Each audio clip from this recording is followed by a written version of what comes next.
येणे नावे तरी शूर, एर कायती बापुडी कीर अहंकाराची गोळी, पण ऐशा नावे देव धरी जीत भावे, एर कायती बापुडी कीर अहंकाराची घोडी, तुका म्हणे ज्यावे, तुका म्हणे ज्यावे सत्कीर्तीने बरवे, एर कायती बापुडी नवल अहंकाराची गोडी.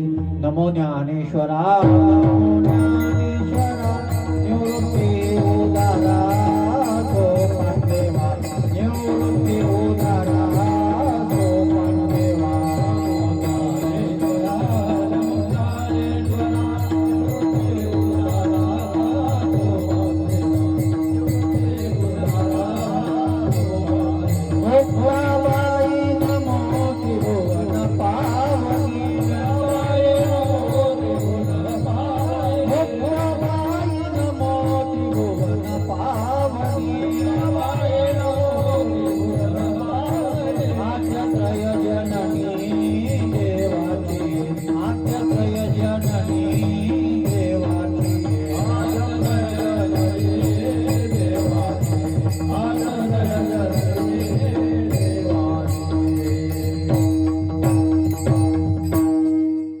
नमो सद्गुरु तुकया ज्ञानदीपा, नमो सद्गुरु सच्चिदानंद रूपा, नमो सद्गुरु भक्त कल्याण मूर्ती, नमो सद्गुरु भास्करा पूर्ण कीर्ती. जयांचे केलिया स्मरण, होय सकल विद्येचे अधिकरण, तेची वंदो श्री चरण श्री गुरूंचे ते नमस्कार होनी आता. जिंकावा संसार, जिंकावा संसार, येणे नावे तरी शूर, एर कायती बापुडी कीर अहंकाराची घोडी. विठ्ठला विठ्ठला.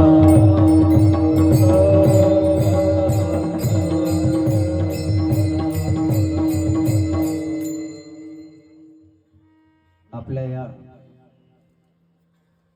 इको कमी कर थोडा. पिंपळगाव निपाणी या छोट्याशा गावामधील शिवशाही प्रतिष्ठान या प्रतिष्ठानाच्या माध्यमातून आज आपण शिवजयंती साजरी करतो. आणि मला आनंद वाटला की गावातले पोरं एकत्रित येऊन हे सगळं करतायत. आजूबाजूला असणारे जे पोरं असतील ना, त्यांनी सुद्धा मंडपात बसा. आणि नुसतं करत नाही आहे, त्याच्यात अजून एक आनंद वाटला की तिथीनुसार करून राहिले. तिथी कोणा कशाला म्हणतात हे अजूनही बऱ्याच लोकांना कळत नाही.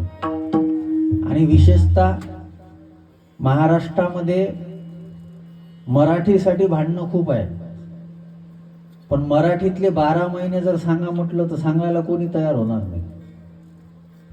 भांडणं खूप आहे. थोडासा बाबा बेस कमी कर, अजून थोडा बेस कमी कर, थोडा ट्रबल थोडासा दे. विठ्ठला विठ्ठला.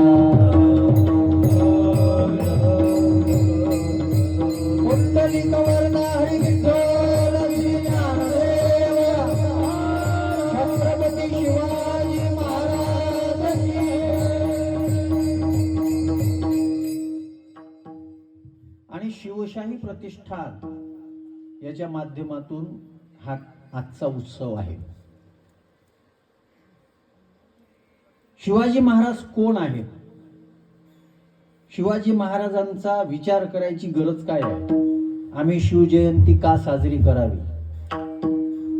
काय आहे? आज 2030 मध्ये छत्रपती शिवाजी महाराजांना 400 वर्ष पूर्ण होतील जन्माला. 1630 मध्ये 19 फेब्रुवारी 1630 मध्ये, कोणी 30 म्हणतात, कोणी 27 म्हणतात. म्हणजे आपलं दुर्दैवच हे आहे का जो आपल्या महाराष्ट्राचा श्वास आहे, ज्यानं आपल्या महाराष्ट्राला स्वाभिमानानं जगायला शिकवलं, त्याचा वर्ष जे आहे ना ते वर्ष सुद्धा आम्ही अजून शोधू नाही शकलो. आणि आपलं वैशिष्ट्य काय माहित आहे हिंदू धर्माचं?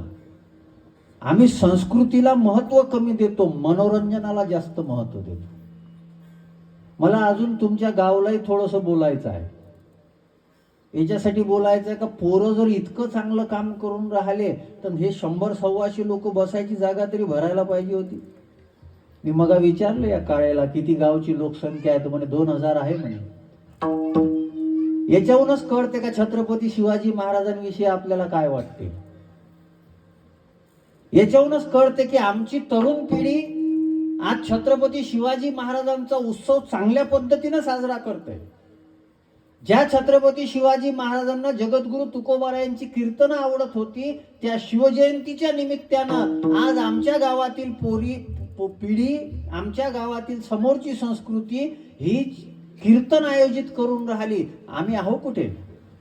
आम्ही वाट पाहतोय. 2-3 आमच्या माय मावल्या तिथून पाहत होत्या. त्यांना वाटे का कोणीतरी येऊन बसल तेव्हा आपण जाऊन बसू. आता आल्या ते थोडेसे, येतील अजून थोड्या वेळात. आणि आजची ओरड काय माहित आहे? आजची ओरड आहे तरुण पिढीचं काही खरं नाही, तरुण पिढीचं काही खरं नाही. माझा आरोप दुसरा आहे सर्वेश. पिढी तालावरच आहे, मायबापालाच कळलं पाहिजे. बरं, हे गणपती दुर्गा देवीत जेव्हा नाचायला जातात ना हे, तेव्हा त्याचे मायबाप काळजी करत नाहीत.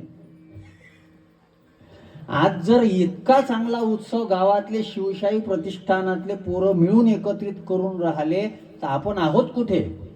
आणि अशा कार्यामध्ये जर आपण यांच्या मागे उभं नाही राहायचं तर कधी राहायचं? त्यातल्या त्यात तुमच्या भूमीला चांगला पारंपरिक वारसा आहे, आध्यात्मिक वारसा आहे. या भूमीमध्ये ज्यांना वाघ म्हटलं जात होतं ना कीर्तनाचं, त्या रामचंद्र महाराजांची भूमी आहे. मी जेव्हा या पोराचा फोन आला तेव्हा मी फक्त पिंपळगावचं नाव ऐकल्यामुळं 50% तयार झालो होतो. ते इतक्या कमी लोकात कीर्तन करायला काय का तयार झालो होतो? आज वारकरी संप्रदाय महाराष्ट्रामध्ये जो विदर्भातला ओळखला जातो ना, त्याच्यामध्ये सगळ्यात मोठं व्यक्तिमत्व जर कोणी असेल तर रामचंद्र महाराज आहे. आपल्याला त्याची कदर असावी, आपल्याला त्याची जाणीव असावी, आपल्याला त्या गोष्टीचं महत्व कळावं. आपल्याला नाही कळत, आपलं फार मोठं दुर्दैव आहे. माझे काही वाक्य नीट लक्षात ठेवा बरं. महाराष्ट्र फार मोठी भूमी आहे, फार मोठी भूमी आहे. महाराष्ट्राचं ज्ञान जर विचारायचं असेल तर आम्हाला ज्ञानेश्वर महाराजांना विचारावं लागेल. वैराग्य कशाला म्हणतात? महाराष्ट्रानं आम्हाला शिकवलं ते म्हणजे जगद्गुरु तुकोबार आहे. तरुणांनी बलोपासना कशी केली पाहिजे हे महाराष्ट्रानं आम्हाला शिकवलं, त्याचं नाव म्हणजे समर्थ रामदास. शांती कशी असली पाहिजे हे महाराष्ट्रामध्ये पैठणमध्ये जन्माला आलेल्या एका रत्नानं आम्हाला शिकवलं, ते रत्न म्हणजे एकनाथ महाराज. कर्मनिष्ठा कशी असली पाहिजे हे महाराष्ट्रातल्या एका साधूनं आम्हाला शिकवलं, त्या साधूचं नाव म्हणजे सावता महाराज. एकाग्रता कशी असली पाहिजे हे महाराष्ट्रानं आम्हाला शिकवलं, त्याच्यामध्ये फार मोठं नाव म्हणजे गोरोबा काका. स्वतःचं पोरग पायाखाली तुडवल्या चाललं पण नामामधली एकाग्रता सोडली नाही.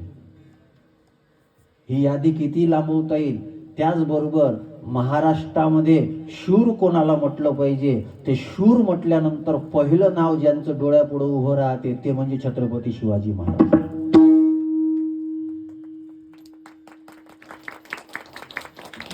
त्याच्यासाठी आलो मी. आणि नुसतं याच्यावर थांबू नका. शूर म्हणजे शिवाजी महाराज आणि धीर म्हणजे संभाजी महाराज. शूर कसं असलं पाहिजे माणसाने? शिवाजी महाराजांचं जीवन थोडंसं लक्षात घ्या. त्याच्या पहिले 750 वर्षाची गुलामगिरीची आपल्याला मानसिकतेत पडलो होतो आपण. 500 वर्षाची गुलामगिरी यवनांची आणि 250 वर्षाची गुलामगिरी होती ब्रिटिशांची. त्या गुलामगिरीच्या जीवनामध्ये जगणारे आम्ही कोणीतरी हलके आहोत. आम्हाला काही कळत नाही. आम्ही ज्ञानाच्या दृष्टीनं मागासलेले आहोत. आम्ही श्रीमंत नाहीत, आम्ही गरीब आहोत, जगामध्ये आम्हाला काही कळत नाही, अशा मानसिकतेमध्ये जगणारा वर्ग होता. ती 750 वर्षाची गुलामगिरी छत्रपती शिवाजी महाराजांनी फक्त 30 वर्षात मोडून काढली. 50 वर्षाचं आयुष्य आहे छत्रपती शिवाजी महाराजांचं, 50 वर्षाचं. आणि त्या 50 वर्षाच्या आयुष्यामध्ये 10 वर्ष जर बालवयामध्ये गेले आणि 10 वर्ष राज्य स्थापन करण्यामध्ये गेले, त्यांच्या वाट्याला आलेले होते फक्त 30 वर्ष. आणि त्या 30 वर्षामध्ये 750 वर्षाची गुलामगिरी ज्यानं मोडून काढली असेल, फक्त स्वतःची मोडून नाही काढली, आपल्याला सुद्धा जगायला शिकवलं. माझं एक वाक्य लक्षात ठेवा दादा, आम्हाला स्वाभिमानानं जगायला जर कोण शिकवलं असेल तर ते तत्व म्हणजे छत्रपती शिवाजी महाराज. एकच राजा विठ्ठला विठ्ठला.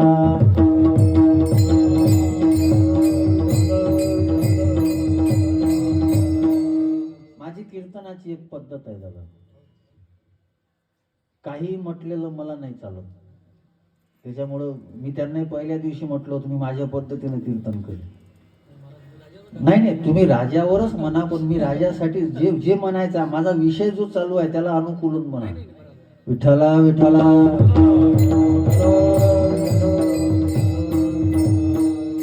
मला याच्यावरही बोलायचं आहे. एकच राजा इथे जन्मला याच्यावरही बोलायचं आहे. चमके शिवबाची तलवार याच्यावरही बोलायचं आहे. फक्त मी हे गाणे म्हणणार नाही. आम्ही हे गाणे म्हणतो, ते गाणे म्हणून थोड्या वेळापुरतं त्या गाण्याच्या याच्यात राहतो. तो राजा इथे जन्मला, पण त्या राजाविषयी आमच्या अंतःकरणामध्ये स्वाभिमान काय आहे? त्या राजानं आम्हाला स्वाभिमानानं जगणं शिकवलं. आमचा स्वाभिमान कुठे आहे?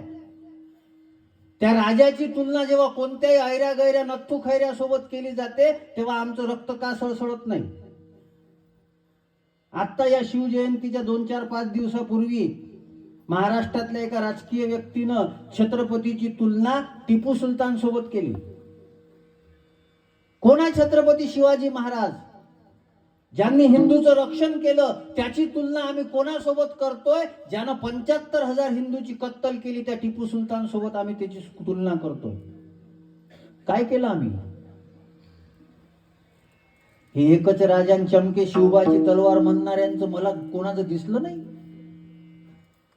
हे शिवछत्रपतीच्या नावावर ज्यांनी धंदे मांडले, अरे शिवछत्रपती काय केवळ डोक्यावर घेऊन नाचायची वस्तू आहे का? ज्या माणसानं आमचा स्वाभिमान जिवंत ठेवला, ज्या माणसानं आमचा गौरव जिवंत ठेवला, त्या माणसाची तुलना कोणत्याही ऐऱ्या गैऱ्या नत्तू खैऱ्या सोबत केली जाते. आम्ही केलं काय त्याच्यासाठी?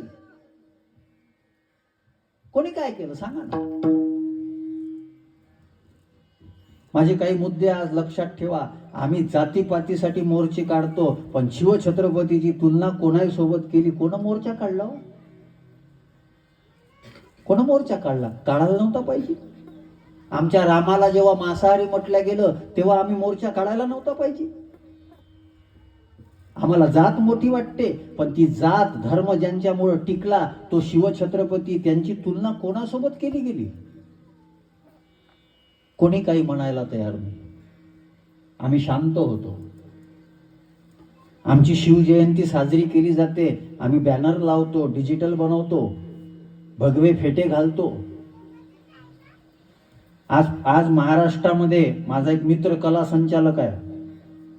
आज सगळ्यात जास्त पुतळ्यांच्या परवानग्या शिवछत्रपतींच्या पुतळ्यांच्या परवानग्या मागितल्या जातात.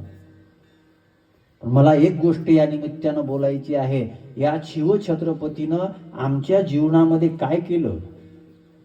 आम्ही आज शिवछत्रपतीपासून काय शिकायचं आहे?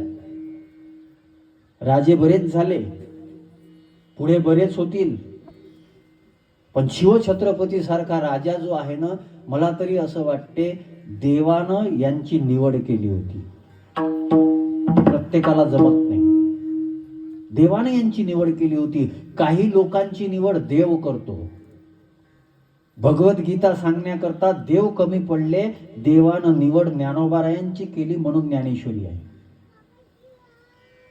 वेद आमच्यापर्यंत पोहोचू शकला नाही, तो वेद आमच्यापर्यंत पोहोचवण्याकरता देवानं निवड जगद्गुरु तुकोबारायांची केली, म्हणून वेद आमच्यापर्यंत पोहोचला. म्हणून ते तुकोबारा अभिमानानं बोलतात, वेदाचा तो अर्थ माशीच ठावा, हेराने वाहावा बारमाता, हेराने वाहावा बारमाता, हेराने वाहावा बारमाता.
तुकोबारायांचे शब्द आहेत. आम्हाला तुकोबाराय भेटले, तुकोबारायाची निवड देवानं केली, तसं आमचा स्वाभिमान जागा करण्याकरता, आमची धर्मनिष्ठा जागी करण्याकरता देवानं एका व्यक्तीची निवड केली. त्या व्यक्तीचं नाव होतं छत्रपती शिवाजी महाराज. मी शिवचरित्रकार नाही बरं, आणि मी आजपर्यंत माझी कोणतीही क्लिप अशी तुम्हाला दिसणार नाही, मी कोणतीही गाणे म्हटले नाही आजपर्यंत, नाही म्हटले मी कधी. हे मला काही येत नाही असं थोडी आहे. आणि तुम्ही नेहमी ऐकता, चमके शिवबाची तलवार एकच राजा इथे जन्मला. ते म्हणण्यामध्ये मला काही हरकत आहे, अशातलाही माझा विषय नाही, पण मला वेगळं काहीतरी मांडायचं आहे. ते सगळेच म्हणतात. आज इथे तुम्हाला जी तारीख दिली हे कशासाठी? ते गाणं वाजवायचं असेल तर तुम्हाला युट्यूबला शोधलं तरी चांगलं मिळून जातं. पण मी ज्यांच्या मुखातून हे गाणे ऐकले, त्यांनी जेव्हा शिवछत्रपतीचा अपमान केला गेला ना, तेव्हा हे लोक काहीच बोलले नाही. आपल्याला आपल्या गोष्टीची कदर नसते हो. लॉर्ड माउंटबॅटन यानं म्हटलं होतं, लॉर्ड माउंटबॅटन हा इंग्लंडचा व्हाईसरॉय होता. त्या लॉर्ड माउंटबॅटननं शब्द वापरले होते, आमच्याकडं जर छत्रपती शिवाजी महाराजांसारखा राजा असताना आम्ही जगावर काय हो, आम्ही ब्रह्मांडावर विजय प्राप्त केला असता. हे शब्द कोणाचे आहे? हे लॉर्ड माउंटबॅटनचे शब्द आहे. आणि आम्ही कशात गुंतलो? कशात गुंतलो आम्ही?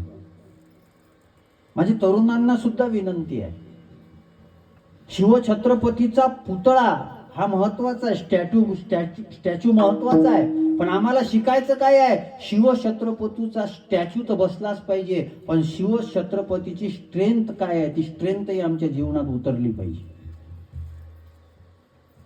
शिवछत्रपतीची प्रतिमा आम्ही बसवलीच पाहिजे, पण त्याचबरोबर शिवछत्रपतीची प्रतिभा जी आहे ना, ती प्रतिभा सुद्धा आमच्या अंतःकरणात बसली पाहिजे. मी आज काही तुम्हाला केवळ प्रभावित करण्याकरता आलो नाही. चांगले चांगले गाणे विठ्ठला विठ्ठला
नेतृत्वालाही वाटलं असेल का इतके लोक आहे की माईक नसला तरी चालते, त्याच्यामुळं कदाचित त्यानं वाटलं असेल का बंद करून पाहू. बरेच दिवस झाले बघ विदाऊट माईकचे कीर्तन केले नाहीत ना. तुम्हाला आवाज येते शेवटपर्यंत माझा? हो, तुम्ही तसे तयार आहात. विठाला विठाला.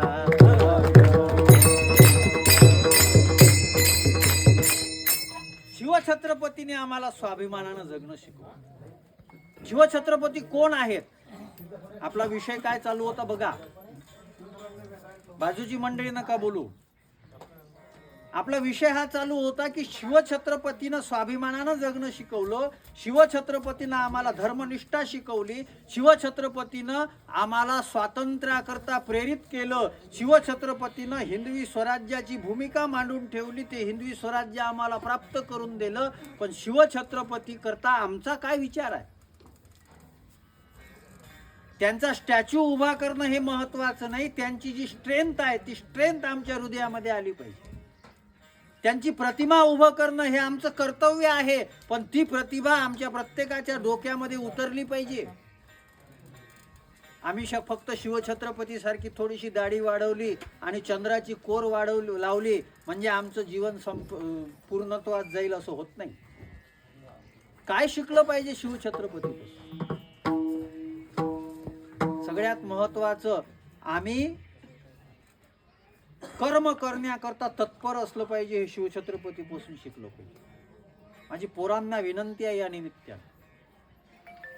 काय निमित्तानं? कोणती विनंती आहे? तुम्ही विचार करा, शिवछत्रपतीचं आयुष्य केवळ 50 वर्षाचं आहे. या 50 वर्षाच्या आयुष्यामध्ये 750 वर्षाची गुलामगिरी संपवण्याकरता शिवछत्रपतीनं फार मोठं अलौकिक कार्य केलं. त्याच्यामध्ये त्यांचा प्रवास तरी बघा. विठाला विठाला.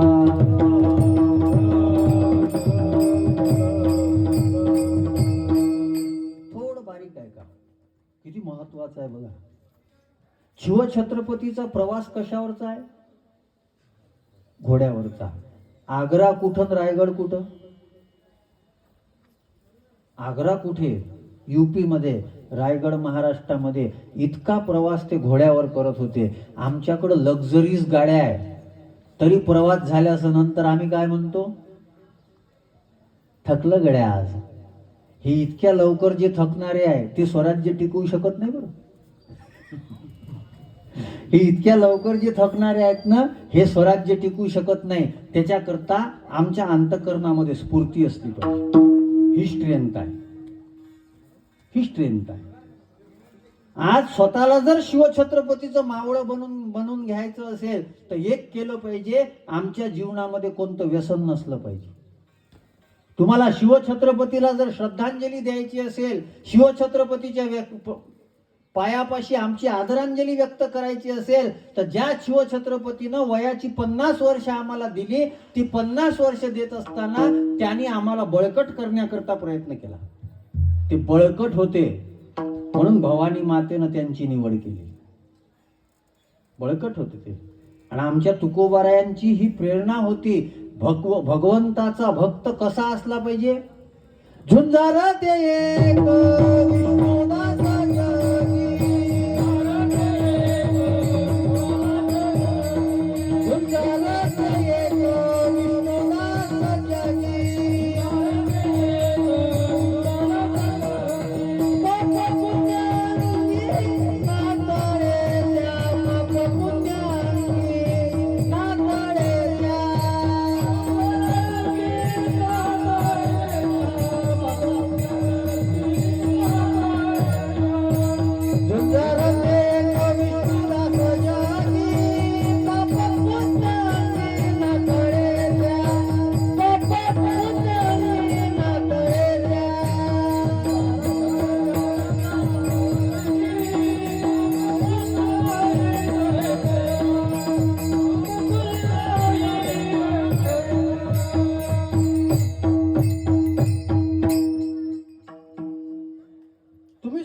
काहीतरी अस्तित्व बनवा. त्याच्याशिवाय तुमची दखल घ्यायला कोणी तयार नाही. युवकांना विनंती आहे, फार वाईट काळ आलाय हो. प्रत्येक गावामध्ये टोळकेच्या टोळके तसेच आहेत. लग्न व्हायला तयार नाही. बरं ते आमच्याही पैसे येत नाहीत. आमच्या पैसे आले तर कीर्तनकार तरी बनवू, देशाच्या धर्माच्या तरी काहीतरी काम येते. ते इकडेही येत नाही तिकडेही येत नाही. ही परिस्थिती फार वाईट आहे बरं. माणसानं एक तर संसारात ताकदवान असावं, नाही तर मग परमार्थात तरी ताकदवान असावं. हे काही काही दोन्हीकडं कामाची नाही. मग त्यांची परिस्थिती काय आहे? मी केवळ विनोदासाठी बोलतो अशी परिस्थिती नाही बरं. हे भोगावं लागून राहिलं. तुमच्या अस्तित्वाला जर काही किंमत नसली, तुम्हाला ओळखायला कोणी तयार नाही. आज ज्यांचं अस्तित्व बनलं, आज छत्रपती शिवाजी महाराजांचं अस्तित्व केवळ महाराष्ट्रापुरतं नाही आहे. मी मगा सांगितलं लॉर्ड माउंटबॅटन त्या काळातला, पण आजही शिवछत्रपतीचं नावानं भारत ओळखला जातो. काही एक राजा होता या शिवछत्रपती नावाचा, ज्यानं या भारतामध्ये क्रांती केली. अजून थोडं वेगळं बोलू. शिवछत्रपती ही आमची ओळख आहे. मला पक्का आठवते जेव्हा उत्तर प्रदेशमध्ये योगी आदित्यनाथ पहिल्यांदा मुख्यमंत्री बनले, आणि पहिल्यांदा मुख्यमंत्री बनल्यानंतर त्यांनी पहिला निर्णय कोणता घेतला होता माहित आहे?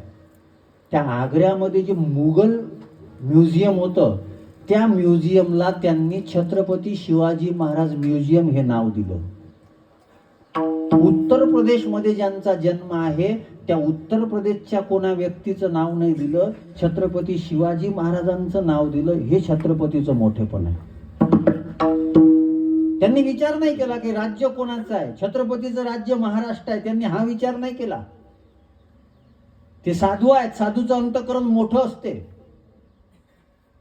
आज या देशाला एक फार मोठी सवय, वाईट सवय लागलेली आहे. आम्ही मोठ्या मोठ्या माणसांना सुद्धा संकुचित करून टाकलं. शिवछत्रपती केवळ महाराष्ट्रापुरते मर्यादित नाही, शिवछत्रपती केवळ मराठा समाजापुरते मर्यादित नाही, शिवछत्रपती केवळ मराठीपुरते मर्यादित नाही. शिवछत्रपती हे व्यापक आहेत, शिवछत्रपती हे विश्वात्मक आहेत. ज्ञानोबाराय केवळ महाराष्ट्रापुरते नाही, तुकोबाराय महाराष्ट्रापुरते नाही, कोण्या जातीपातीपुरते नाही. आज आम्हाला जातीला मोठं होण्याकरता त्यांची गरज पडून राहिली. जातीनं कोणा महापुरुषाला मोठं नाही केलं. हे वाक्य नीट लक्षात ठेवा. हो, हा आमचा स्वाभिमान असेल, आमच्या जातीमध्ये जन्माला आले, पण जातीनं कोण्या महापुरुषाला मोठं नाही केलं, महापुरुषानं जातीला मोठं केलं. शिवछत्रपतीनं मराठ्याला मोठं केलं. तुकाराम महाराजांनी कुणब्याला मोठं केलं. सावता महाराजांनी माळ्याला मोठं केलं. माळ्यांनी सावता महाराजांना मोठं नाही केलं, पण आम्ही त्याच्यामध्ये गुंतून ठेवलेलं आहे. म्हणजे या देशामध्ये तर दुर्दैव इतकं आहे का सगळ्यात जास्त अडचणी जर कुठं असेल तर शिवछत्रपतीच्या इतिहासामध्ये आहे. सगळ्यात जास्त. कोणी एक सांगते, कोणी दुसरं सांगते. सामान्य माणसाला विचार पडते का काय खरं आहे आणि काय खोटं आहे. बरं, या अवलादी आपल्याकडंच जास्त भरल्या. आपले जे महापुरुष आहे, आपले जे संत महात्मे आहे, त्यांच्या इतिहासाविषयी गैरसमज निर्माण करणारे इथंच जास्त आहे. आणि त्याच्यामुळं काय होते, त्या जातीपातीमध्ये महापुरुषांना गुंतवण्याच्या नादामध्ये आम्ही त्यांचं मोठेपण कमी करतोय. हे आमचं दुर्दैव आहे. हे सुचायला पाहिजे आम्हाला. मला महाराज फार मोठी, आणि मी एक वाक्य बोलतो, कीर्तनातून बोलतोय, शिवछत्रपतीची शपथ घेऊन बोलतोय. जर जगाला जाऊ द्या, पण महाराष्ट्राला या जातीवादाच्या कचाट्यातून मुक्त जर व्हायचं असेल ना, याच्याकरता 4 जणांचा आपल्याला स्वीकार करावा लागेल. एक विठोबा, एक ज्ञानोबा, एक तुकोबा आणि 4था शिवोबा. याच्याशिवाय पर्याय नाही. आज तो विठोबा जो आहे, त्या विठोबापाशी विठू माझा सगळ्या जातीचे संत आहेत. आज तो ज्ञानोबा जो आहे, त्या ज्ञानोबांनी काय केलं, त्या ज्ञानोबांनी जातीपातीच्या विरोधीत काम केलं आणि सगळ्यांना एकत्रित करणारे ज्ञानोबाराय आहे. मेळविली मांदी वैष्णवाची, वैष्णवाची मेळविली मांदी वैष्णवाची.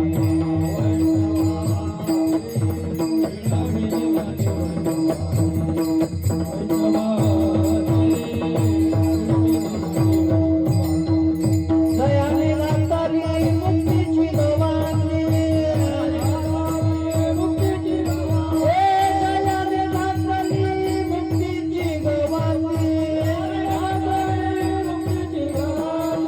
मिळविले माझे वैष्णवाची, वैष्णवाची मिळविले माझे वैष्णवाची, मिळविले माझे वैष्णवाची, वैष्णवाची मिळविले माझे. या लोकांनी समाज जोडला. एक विठोबा, त्या विठोबाला गेल्यानंतर कोणी माणूस हात लावू शकतो. जगातला एकमेव देव आहे जो हात लावू देतो. तो आमचा महाराष्ट्राचा आराध्य आहे. हा आमचा स्वाभिमान आहे. जगातला एक संत आहे ज्या संतानं सगळ्या समाजातल्या लोकांना संत होण्याचं सामर्थ्य प्राप्त करून दिलं. ते संत म्हणजे मिळविली मांदी वैष्णवाची असणारे ज्ञानोबा राय. जगामधला असा संत आहे ज्या संतांनी सांगितलं की पहिले जाऊ द्या, जे काही असेल याला अधिकार आहे त्याला अधिकार आहे, पण मी तुम्हाला सांगतो काय, या रे लहान पोर, या ढलती नारी नार, हे करावा विचार, नलगे चिंता कोणाची, नलगे चिंता कोणाची,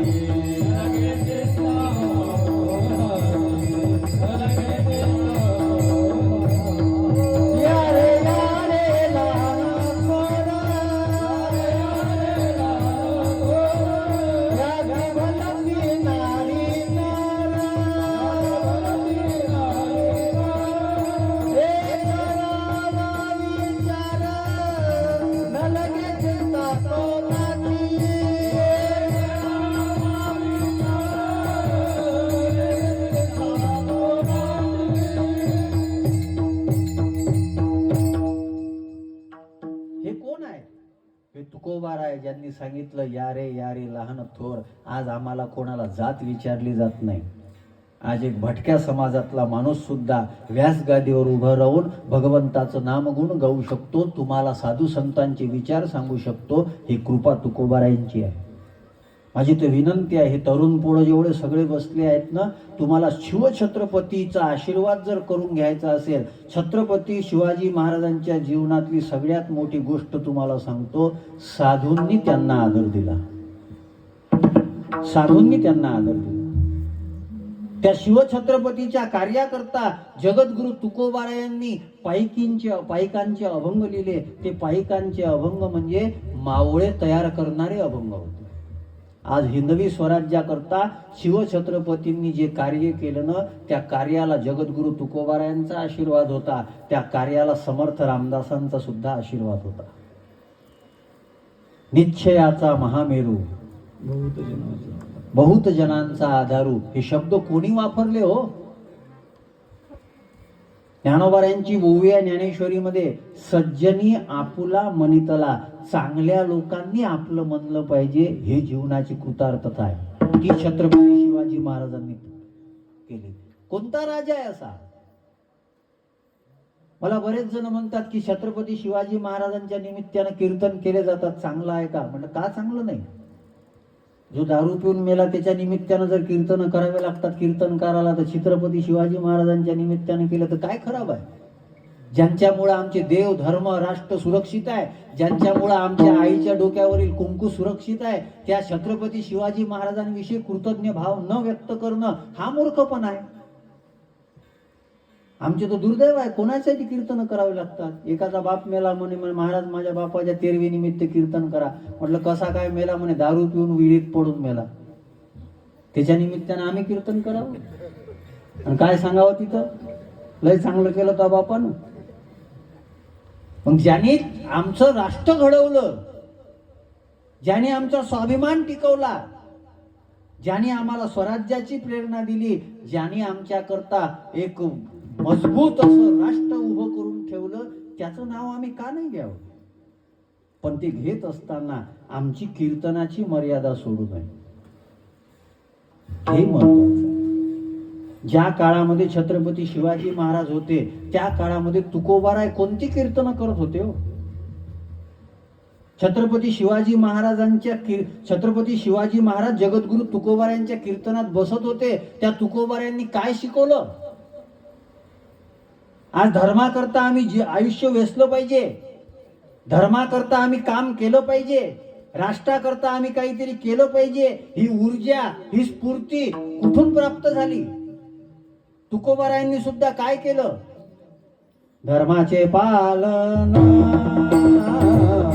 धर्माचे पालन,